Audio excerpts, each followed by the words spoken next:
Le pasteur aurait eu des échanges intimes avec une choriste de l'église. Ça criait, ça pleurait, ça s'insultait même au fond de l'église. Je pensais pas avoir la chance d'être pardonné de ça, tu vois. Est-ce qu'il y a un moment où on arrête de pardonner? Est-ce qu'il y a un moment où il faut tirer une croix? On découvrait qu'il avait même organisé des avec plusieurs femmes.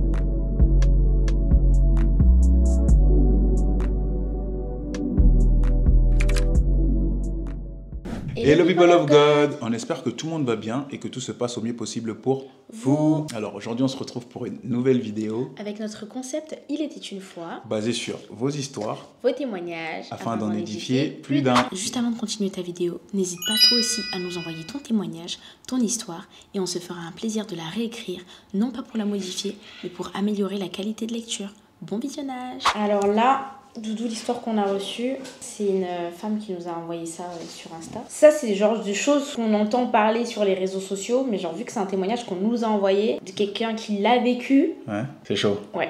Ok. C'est chaud. Vas-y, lis là. Allez. Il était une fois, un dimanche matin, dans une église plutôt vivante et remplie, tout semblait normal. La louange battait son plein, la prédication avait touché beaucoup de monde et l'atmosphère paraissait spirituelle et intense. Mais après le culte, un scandale a éclaté. Tout le monde s'agitait. Ça criait, ça pleurait, ça s'insultait même au fond de l'église. Pourquoi ? Parce qu'une rumeur venait de se confirmer. Le pasteur aurait eu des échanges intimes avec une choriste de l'église. Ils ont changé les pasteurs. Pause. Je vais boire de l'eau. Remets-en moi s'il te plaît. Est-ce que ton histoire là? Chine.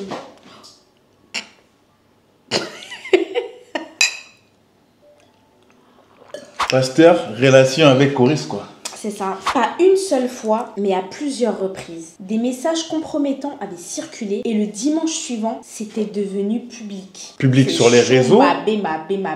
Public sur les réseaux ou public dans l'église? Ben, je pense que c'est dans l'église. Si ça criait, ça pleurait, ça s'insultait. Ah oui. Les membres de l'église étaient au courant que le pasteur là... Lui, il avait fait quelque chose de pas bien. Ok. Et là, au lieu de nier, le pasteur est monté en chair. Enfin, sur la chair. Il est monté sur le truc. Ok. Il a pris le micro devant tout le monde, devant toute l'assemblée, la voix tremblante, et il a avoué. Au moins, il a avoué. C'est pas quelqu'un qui a dit qui a nié, qui... Non. Attends, il a eu... quand même. En haut, t'as dit il a eu des messages compromettants. On dit pas ce qu'il a eu avec une choriste. Ouais. Et il a avoué qu'il s'est passé des bails. Oui. En vrai, il a avoué. Jusqu'à là, l'histoire elle est en mode, il y a eu drama, mais... C'est pas bien, mais pas au bien. moins, il faut t'avouer à moitié pardonné, comme on dit. Oui, il avait trompé sa femme. Il avait péché. Et oui, il demandait pardon. Après, c'est facile de demander pardon quand t'es... Ouais, t'as fait tes trucs, ouais. Mais bon, il a demandé pardon. La scène était surréaliste, tu m'étonnes. Une partie de l'église criait « Il faut le destituer !» L'autre partie suppliait qu'on le pardonne au nom de l'évangile. C'est vraiment le... Les larmes coulaient, certains priaient et d'autres s'énervaient. Et puis, le chaos. Une bagarre a même éclaté dans les rangs. C'est une dingue. Attends, chérie, pause. C'était chaud. C'était chaud. Est-ce que la fille qui t'a envoyé ça, elle t'a dit le nom de l'église? Non, mais même si je l'aurais pas dit. Mais toi, tu sais? Non, je sais pas. Tu me la retrouves, hein. Tu me la retrouves. C'est chaud, là. Bagarre. Destitué. Pasteur là, vous me l'enlevez. Imaginez la scène. Des frères et sœurs qui s'insultent, des coups qui partaient, des femmes en larmes au milieu, des jeunes qui filmaient et un vieil ancien de l'église abattu en criant de sa voix grave « Arrêtez, tout cela n'est pas de Dieu !» Ce moment a marqué l'assemblée, mais ce qui a été le plus choquant, c'est que quelques semaines plus tard, le pasteur reprenait son ministère comme si de rien n'était.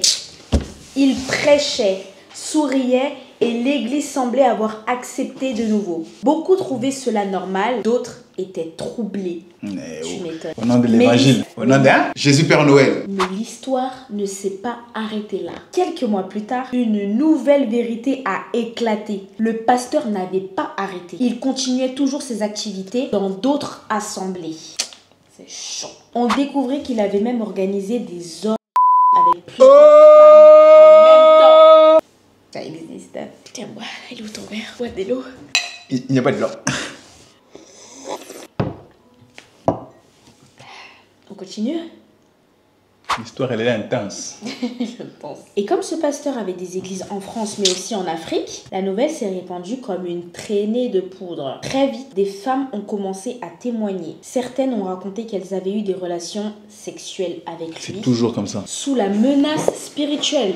Mais Ça, c'est je sais pas pourquoi ça. Je sais pas pourquoi ça. Je savais qu'il allait y avoir quelque chose comme ça. La plupart, parce que généralement on va se dire, mais comment les gens peuvent aller s'asseoir dans cette église-là? Comment des gens vont faire des trucs avec ce genre de pasteur-là? Parce qu'ils les tiennent comme ça. Ouais. Si tu fais ça avec moi, tu auras plus d'argent, je vais plus veiller sur toi spirituellement, je vais prier pour toi. En fait, les gens, c'est devenus des moutons, des abrutis. Ils réfléchissent plus pour eux-mêmes. Il y a eu un pasteur comme ça, bon, il est décédé, mais il avait une énorme church et il couchait avec ses fidèles. C'est le truc en Nigeria, là la vidéo qu'on avait regardée. Oui, même il y a un avion qui s'est craché sur le bâtiment et ça a tué beaucoup de gens.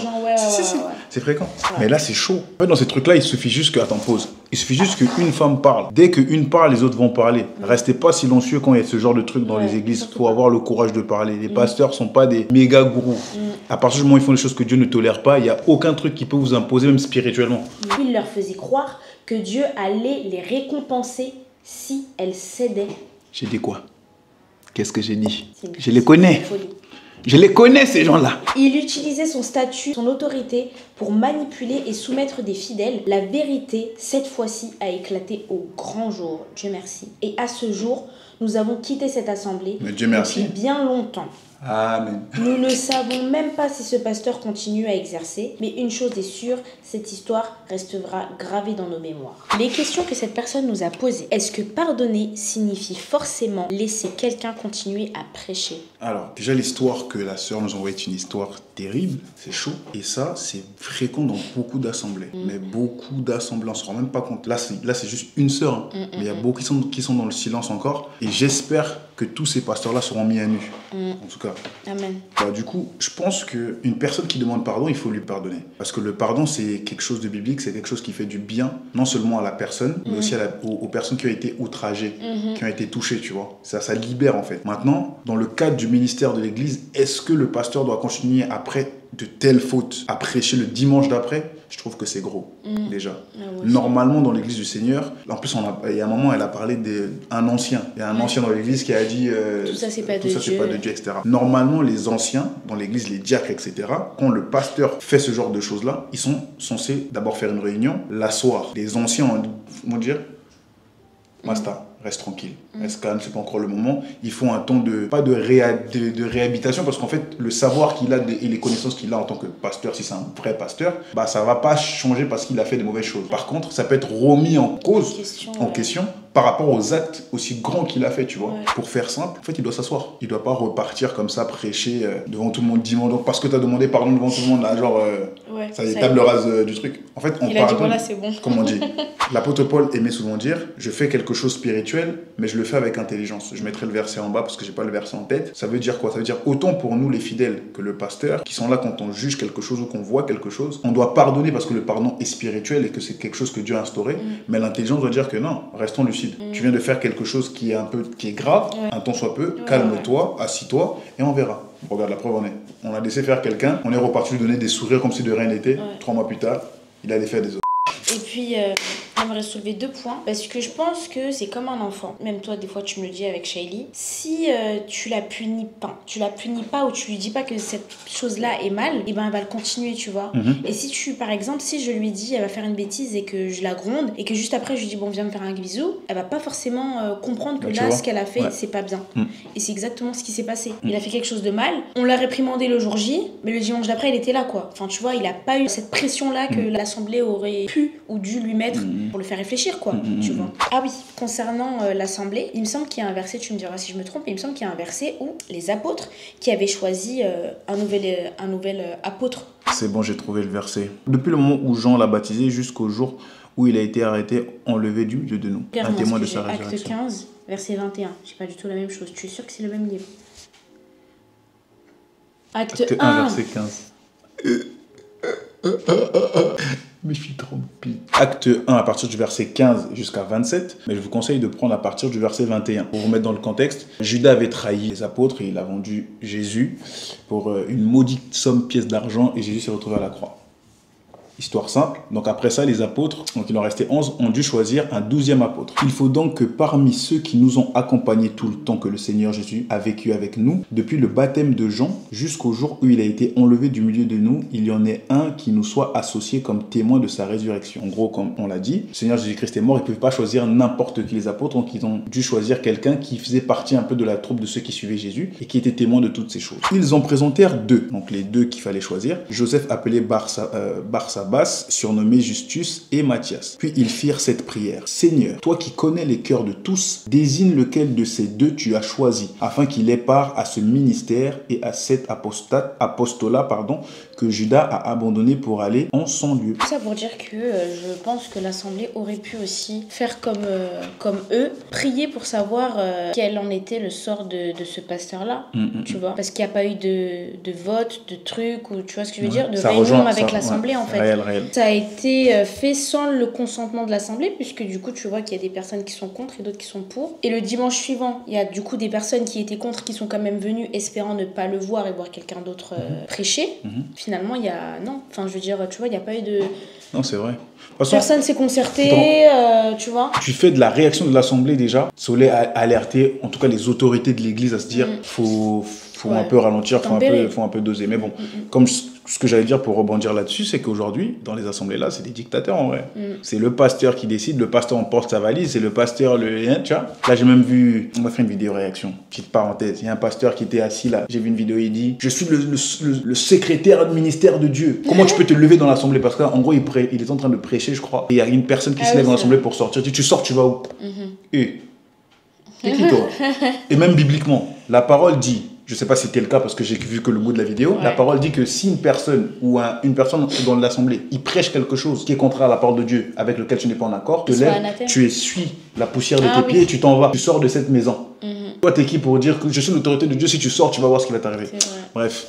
Et les jeunes, tellement, la plupart ne connaissent pas leur identité en Christ, ils ont peur de ces gourous, j'aime même pas des pasteurs, c'est des gourous. Que faire quand un leader spirituel tombe si bas? Faut-il rester ou protéger sa foi et partir? Ça, c'est une question simple. Il y a la réponse dans la question. Tu protèges ta foi, tu pars. Est-ce qu'il faut protéger sa foi et partir? Comme tu as dit, la réponse est dans la question. Parce que la chose la plus importante qu'on a personnellement, je dirais qu'il faut protéger sa foi. C'est la chose la plus importante que Dieu nous ait laissée. Quand on parle la parabole des vierges folles et des sages, c'est qu'elles ont préservé leur lampe et leur huile. Tu préserves ce que Dieu t'a donné, tu vas pas le pervertir pour une personne qui a une soi-disant autorité et te dit n'importe quoi et fait n'importe quoi. Maintenant, je pense que tu peux partir, c'est ton choix, tu ne pêches pas et tu ne fais pas mal en faisant ça parce que tu protèges ta foi. Je pense que tu peux aussi également rester, mais ça demande beaucoup de maturité, mais rester en faisant quoi? Lorsque tu restes, tu dois accompagner ce pasteur, parce que tu l'as dit tout à l'heure, c'est aussi un frère, et pas l'accompagner dans ses bêtises, mais l'accompagner à revenir à de bons sentiments. Tu comprends? C'est un peu plus délicat, c'est un peu plus chaud. Partir, oui. Mais rester, tu peux aussi le faire et tu fais pas mal en restant. Ça dépend des intentions. C'est délicat. La simplicité, ce serait dire à la personne de partir, mais je pense qu'en restant, si tu restes en voulant faire en sorte que la foi de ton frère s'améliore ou qu'il ne pêche plus parce qu'on restera des... Tu vas faire comment? Un dimanche, tu vas venir, tu vas lui dire, écoute, pasteur, faut qu'on parle. Non, pas qu'on parle, c'est ton frère, non? Ouais. Simple. Comment tu fais avec ton frère? Non mais moi je te parle dans le cadre. Moi mon frère, je veux dire, le pasteur tu le vois pas en dehors de l'église quoi. Enfin, c'est très rare. Normalement t'es censé le voir en dehors de l'église. Tu le vois toi le pasteur en dehors de l'église? Non. C'est difficile de pas le voir. Non mais je suis d'accord. Mais si j'étais dans une assemblée, moi, regarde, la dernière fois qu'on a fréquenté l'assemblée à Paris, quand on était à Trillport, on faisait quoi après le culte? On faisait en sorte de le voir, de passer un moment et d'échanger quelques mots. Tout le temps quand on est parti, on l'a fait. Donc là tu vas te poser dans le bureau du pasteur. Oui. Et lui dire ces 4 vérités. Comment il devrait c'est pas ces 4 vérités. C'est pour ça que je dis que ça demande de la maturité. Un enfant va aller voir le pasteur comme si c'était son petit et dire faut qu'on parle ou moi j'ai pas été d'accord avec ça. Non, ça marche pas comme ça. Je prends un exemple. Mais je trouve pas avec mes frères ou mes grands. Attends, je trouve pas le besoin ou la nécessité de rester. Parce que ça, tu peux le faire sans rester à l'assemblée. Je vois pas pourquoi je m'asserrais dans un... Tout dépend après de ce qu'il prêche, tu vois. C'est pourquoi je te dis que la question, il faut nuancer. Tu vas pas dire à quelqu'un... il prêche la vérité, on sait que c'est un pasteur qui prêche la vérité, tu peux rester et écouter, parce que le plus important, c'est ce qu'il prêche, c'est pas le fait qu'il ait fait sa bêtise. Le plus important, c'est qu'est-ce qu'il dit de la Bible et Voilà. Mais si par exemple, en plus de ça, il fait des trucs moi je réponds bizarres, à la question telle qu'elle était posée. S'il faut voir tout le détour, il y a beaucoup de choses. C'est pour ça que je dis que la question, il faut la nuancer. Étant donné qu'il y a beaucoup de gens qui veulent regarder la vidéo, c'est facile. Et pour ça que j'ai dit tout à l'heure, si la personne elle te prêche quelque chose, comme dit la Bible, qui est contraire à la parole de Dieu, ça touche directement à ta foi. Donc balaye les poussières de tes pieds, comme a dit la Bible. Rentre chez toi. Maintenant, si ton pasteur, il est bon, il a fait les choses correctement, où il prêche la vérité de Christ et qu'il tombe et qu'il pêche, il faut le relever. C'est biblique. Hein. Oui, non, dans la Bible, il y a plein d'hommes de Dieu qui ont fauté et que les gens, ils l'ont porté. Je suis d'accord, il faut juste faire la part des choses. On est pas obligé de rester dans l'église pour pouvoir le porter. Voilà. Quoi, je veux dire. Pierre a coupé l'oreille du soldat là, pendant l'arrestation du Christ. Christ ne l'a pas rejeté. Hein. Pourtant, il a coupé l'oreille. Hein. Judas, il volait dans la caisse de l'église. Lui, c'était le pire. Donc, fuir, je ne veux pas dire que c'est la facilité. Je conseillerais, moi, Junior, de dire à la sœur, quand t'éclates et t'éclates pas. D'ailleurs, là, on fait un échange un peu pour pimenter le truc. Mais moi, dans ton cas, si je serais parti, parce que je me connais, je serais parti de l'église. Et comme j'ai dit, je pêche pas en le faisant. Mais celui qui veut rester, tout dépend de la raison pour laquelle tu restes. Et tout dépend, si tu restes, si tu es bien alimenté en termes de parole de Dieu. Voilà ce que je dirais. Et toi, du coup t'es allé fuir, hein? Moi, je suis d'accord avec toi. C'est une question pour le coup à nuancer, oui, effectivement. Nous, on est bien placés pour savoir que des fois, tu parles dans des églises et le contenu est bancal. Mais vas-y, tu restes parce que tu dis t'as pas d'église, tu... Il y a tes amis. Maintenant, on fait plus ça. Par la grâce de Dieu, on a compris. On fait plus ça. Et à l'heure actuelle, on n'a pas d'église en France, c'est vrai. Mais on s'en sort très bien sans. Et on préfère largement écouter quelqu'un qui prêche la vérité sur YouTube que aller à la rencontre d'un pasteur en physique qui dit n'importe quoi. Voilà. Ça demande de la maturité. Oui, ça demande de la maturité, c'est tout. Il y en a qui sont pas assez... Pardon, du coup. Désolé. Il y en a qui sont pas assez matures, du coup, j'allais dire, c'est très important. Et qui, du coup, en écoutant ce qu'on est en train de dire, vont dire mais c'est pas possible, moi, il faut que j'aille dans une assemblée, moi, les gens, les nœuds communion fraternelle. Sachant qu'aller dans une église, c'est pas une obligation biblique. C'est une très bonne chose et c'est important. Mais ne pas y aller, ça ne fait pas de vous des non-chrétiens ou quelqu'un qui n'est pas bien. La communion est importante, mais après, il faut savoir aller dans un bon endroit pour qu'elle le soit. Si j'ai le courage d'aller parler au pasteur avec toute la sagesse possible, moi, personnellement, je pense que je n'y serais pas allée parce que je ne pense pas avoir les bonnes paroles pour. Voilà, et je pense que moi je serais partie. Quitte encore, on peut toujours prier pour lui et voilà. Mais moi la première solution que je dirais c'est de partir. Partir et préserve ta foi. Alors, jusqu'où va le pardon selon la Bible? Est-ce qu'il y a un moment où on arrête de pardonner? Est-ce qu'il y a un moment où il faut tirer une croix? Alors, je pense que tu seras d'accord avec moi. C'est une question facile à répondre, tu vois. Je pense qu'à l'unanimité, le chrétien qui lit sa Bible sera d'accord avec moi. Il n'y a pas de limite au pardon. Je prends, mon exemple n'est pas l'exemple le plus parfait, mais je sais d'où Christ m'a récupéré et limite, je ne pensais pas avoir la chance d'être pardonné de ça, tu vois. Après, je pense que c'est tous les chrétiens, tous nos témoignages, on est en mode, mais comment, Seigneur, as-tu pu nous pardonner ça? Christ est allé à la croix, il est mort pour nous à la croix. Qui peut pas pardonner sur terre? Maintenant, le pardon n'inclut pas qu'on soit pas lucide. Le pardon n'inclut pas le manque de lucidité. Le manque de lucidité, exact. Merci, madame. Prochaine question? Attends, moi je peux répondre. C'est même pas une vraie réponse, c'est une question aussi que je voulais apporter moi. Une question, une réponse? Une question. À laquelle j'ai un petit peu ma petite idée moi personnellement, mais je voulais que tu répondes parce que c'est une question que j'ai déjà eu à y répondre avec une ancienne connaissance à moi, où elle me demandait, en gros, qu'il faut pardonner dans la Bible. Genre en gros, même si, imaginons, je sais pas, il se passe genre quelqu'un, constamment il te ment. Cette personne-là te ment, mais pour des choses vraiment graves, tu vois. Mais constamment, après il te demande pardon, tout le temps. Mais est-ce que tu resterais ami avec cette personne-là parce qu'il faut accepter, il faut le pardonner, ou est-ce que tu le pardonnes? Moi c'est ce que je pense, tu pardonnes, mais tu n'es pas ami avec cette personne. Et ça veut pas dire que tu ne la pardonnes pas. Je sais pas si tu vois. C'est deux choses différentes. Voilà. Et ça, je trouve que ça serait bien aussi d'expliquer parce que je pense que je pense qu'il y a des personnes qui pensent que si tu pardonnes, si ton ami il te fait des coups bas, et tu restes avec lui parce que le pardon, c'est le pardon. C'est aussi simple que ça, regarde. Petit clin d'œil à un autre pasteur qui donne beaucoup d'exemples avec les choses de tous les jours. T'aimes bien manger des tomates, mais quand tu manges des tomates, t'as le ventre ballonné et à chaque fois t'as la chiasse. Pourtant, les tomates, c'est quelque chose de bien pour ton corps. Est-ce qu'à chaque fois que tu vas guérir, quand tu vas aller à l'hôpital, tu penses que le docteur va te conseiller de remanger des tomates? Non, parce que tu reviendras chaque jour, ou chaque semaine ou chaque trimestre pour te plaindre de la même maladie, de la chiasse que t'arrives quand tu manges des tomates. Il va même te poser la question, mais madame, vous mangez quoi? C'est quoi votre alimentation? Les tomates, je pense qu'il faudra arrêter les tomates. C'est bien, mais il faut arrêter les tomates. C'est comme quand tu veux faire du sport. Tu veux prendre en muscle, il faut que tu arrêtes de manger des tacos et n'importe quoi. C'est bien, ça te fait du bien. Tu me là, quoi. Non. ça te fait du bien sur le coup, mais c'est pas quelque chose qui est bien pour toi. T'apportes quelque chose. Maintenant, pour arriver à la relation amicale ou amoureuse ou peu importe, t'es avec quelqu'un qui est bien, voilà, mais cette personne-là a un problème, le mensonge, etc., comme t'as dit, tu peux pardonner, je peux lui pardonner de manière illimitée. Je te pardonne, sauf qu'il y a un moment pour le bien de Ton ta bien-être santé, à ton toi, bien-être à en toi, il faut que tu t'écartes. Moi, tu me connais. Moi et même des gens de ma famille, Distance. les gens de mon sang, j'ai pris mes distances avec les gens de mon sang. Parce que il fut un temps où, pour ma santé mentale, ma santé spirituelle, pour mon bien-être, finalement, bah, ils m'apportaient rien de bon à part de la négativité ou des états. Par exemple, tu as vécu avec moi. Qu'est-ce que j'ai fait? Distance. Et ces gens-là, comme je le dis souvent, je ne leur veux pas de mal. Tu leur en veux pas Je leur en veux pas, je leur veux pas de mal, je veux pas qu'ils ce truc, s'il leur arrive une galère ou un truc de fou qui peut arriver dans la vie, des difficultés ou même des meurtres, des blessures, etc. Et si je les apprends, ça va me faire quelque chose, tu vois. Mais distance. Tu sais qu'une personne est négative pour toi, ça veut pas dire que... La Bible te dit aime ton prochain comme toi-même. Est-ce que ça veut dire que tu dois aimer tout le monde à tout va? Non. C'est difficile. Déjà de s'aimer soi-même, ça peut être difficile pour certaines personnes. Alors, Enfin voilà. Donc voilà. Ben, c'est une très bonne question. C'est tout. Hein. C'est une très bonne question. Ouais. Sur ce, j'espère que cette vidéo vous a fait du bien. Et en tout cas, la sœur, j'espère que on a répondu à tes questions. Si jamais tous ceux qui regardent cette vidéo ont des rajouts, des versets bibliques ou même des témoignages ou des conseils à donner par rapport à cette vidéo même, n'hésitez pas à l'écrire dans l'espace commentaire. Puis, on se dit à la prochaine. Ouais, et surtout, n'hésitez pas à nous envoyer vos témoignages en écrit.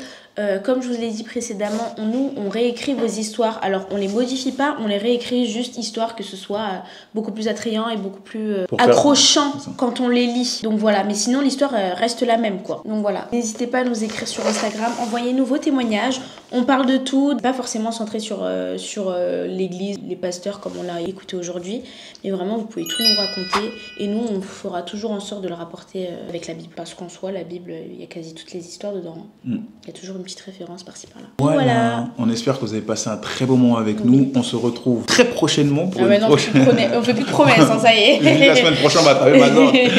On se retrouve très prochainement pour une nouvelle vidéo. En tout cas, on espère que vous avez passé un très bon moment. Donc sur ce, on vous fait plein de bisous et on se dit à la prochaine. Bye. Bisous ici. Je fais bisous ici. Ici. Et on se dit à la prochaine.